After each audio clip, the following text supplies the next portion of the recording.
दोहा के अंदर अमेरिका और ईरान की बातचीत खत्म हो चुकी है। बताया जा रहा है कि रिजल्ट काफी ज्यादा पॉजिटिव रहा। कतर और पाकिस्तान जो कि मीडिएटर बना हुआ है इन दोनों देशों के बीच में, उनकी तरफ से एक स्टेटमेंट रिलीज करी गई है और बताया जा रहा है कि बातचीत काफी ज्यादा पॉजिटिव वे में खत्म हुई। अभी बातचीत का कोई नतीजा नहीं निकल कर आया है, लेकिन आगे भी दोनों देश बातचीत करने के ऊपर सहमत हैं। तो इससे समझ में आ रहा है दोस्तों, दोनों देशों की तरफ से वॉर को स्टॉप करने की, यानी दोनों देशों की तरफ से जंग को रोकने की एक पहल करी जा रही है। दोनों देश जंग नहीं चाह रहे हैं। इस खबर के आते ही इंटरनेशनल मार्केट में तेल की कीमतों पर भारी असर पड़ा।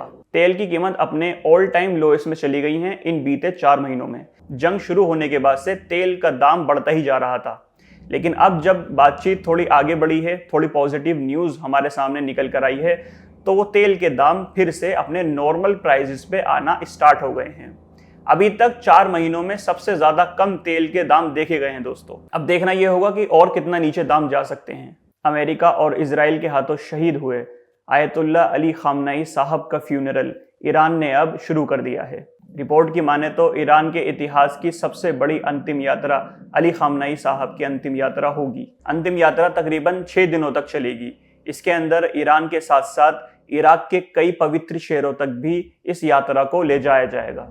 अंतिम यात्रा की शुरुआत तेहरान के ग्रैंड मुसल्ला प्रेयर कॉम्प्लेक्स से होगी, जहां लोग अंतिम दर्शन कर सकते हैं। इसके बाद तेहरान की सड़कों पर विशाल शोक यात्रा निकाली जाएगी। यात्रा फिर ईरान के पवित्र शहर कौम जाएगी और उसके बाद इराक के नजफ और करबला में भी श्रद्धांजलि कार्यक्रम आयोजित किया जाएगा। अंत में खामनेई साहब के पवित्र शरीर को उनके जन्म स्थल मरशद ले जाकर दफन किया जाएगा। ईरान के अधिकारियों का कहना है कि इस शोक यात्रा में कम से कम 1.5 से 2 करोड़ लोग शामिल हो सकते हैं। सुरक्षा बल और पुलिस को भी सारे देश के अंदर तैनात कर दिया गया है।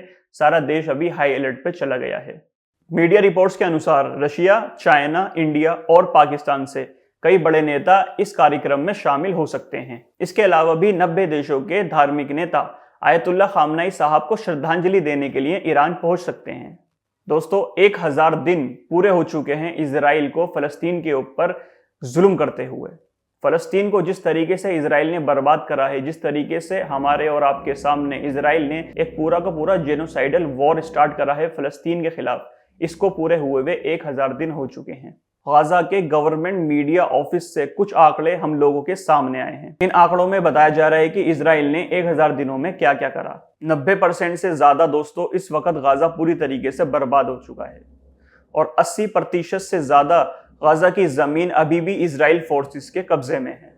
इन 1000 दिनों में लगभग 2,23,000 टन के बम इजराइल ने गाजा के अंदर गिरा दिए हैं। ये बम 16 गुना ज्यादा है उस बम से जो अमेरिका ने हिरोशिमा पे मारा था। मतलब जो अमेरिका ने हिरोशिमा और नागासाकी के ऊपर बम गिराया था, वो भी एक न्यूक्लियर वेपन था। उसके 16 गुना ज्यादा इजराइल ने गाजा के ऊपर बम मार दिए हैं। आप ये सोच सकते हैं कि किस तरीके का जेनोसाइड इजराइल ने गाजा के अंदर करा है। 90% बिल्कुल मिट्टी में मिल गई हैं वहां की इमारतें और 80% पूरी जमीन इजराइल ने अभी कब्जा कर ली है। जब से ही जंग स्टार्ट हुई थी, यानी अक्टूबर 2023 से लेकर के अभी तक जुलाई 2026 तक लगभग 73,000 से ज्यादा फलस्तीनी अपनी जानों से हाथ धो बैठे हैं। 9,500 से ज्यादा लोग अभी भी लापता हैं।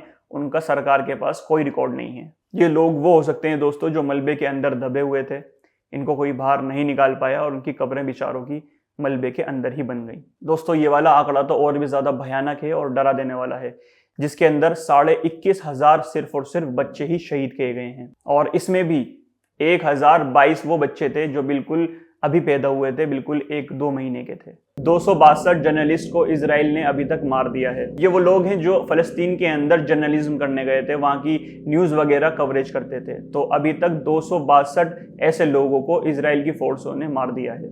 145 फलस्तीनी सिविल डिफेंस पर्सनल मारे गए हैं। 928 एथलीट्स भी अभी तक मारे जा चुके हैं। ये वो लोग हैं दोस्तों जो स्पोर्ट्स वगैरह की एक्टिविटीज के अंदर हुआ करते थे। ये सारे आंकड़े अपने आप में ही बेहद चौंका देने वाले और परेशान कर देने वाले हैं कि किस तरीके से इजराइल ने इन 1000 दिनों में गाजा का क्या हाल करा। बीच में जो भी इजराइल सीज फायर करता है वो सिर्फ दुनिया को दिखाने के लिए होता है और फिर से अगले दिन से स्टार्ट कर देता है वही बड़े बड़े हमले। इसी तरीके की जियोपॉलिटिक्स वीडियोस और वॉर की अपडेट्स को लेकर आप मेरे चैनल को सब्सक्राइब कर सकते हैं। मिलता हूं आपसे नई वीडियो में, तब तक के लिए अल्लाह हाफिज़।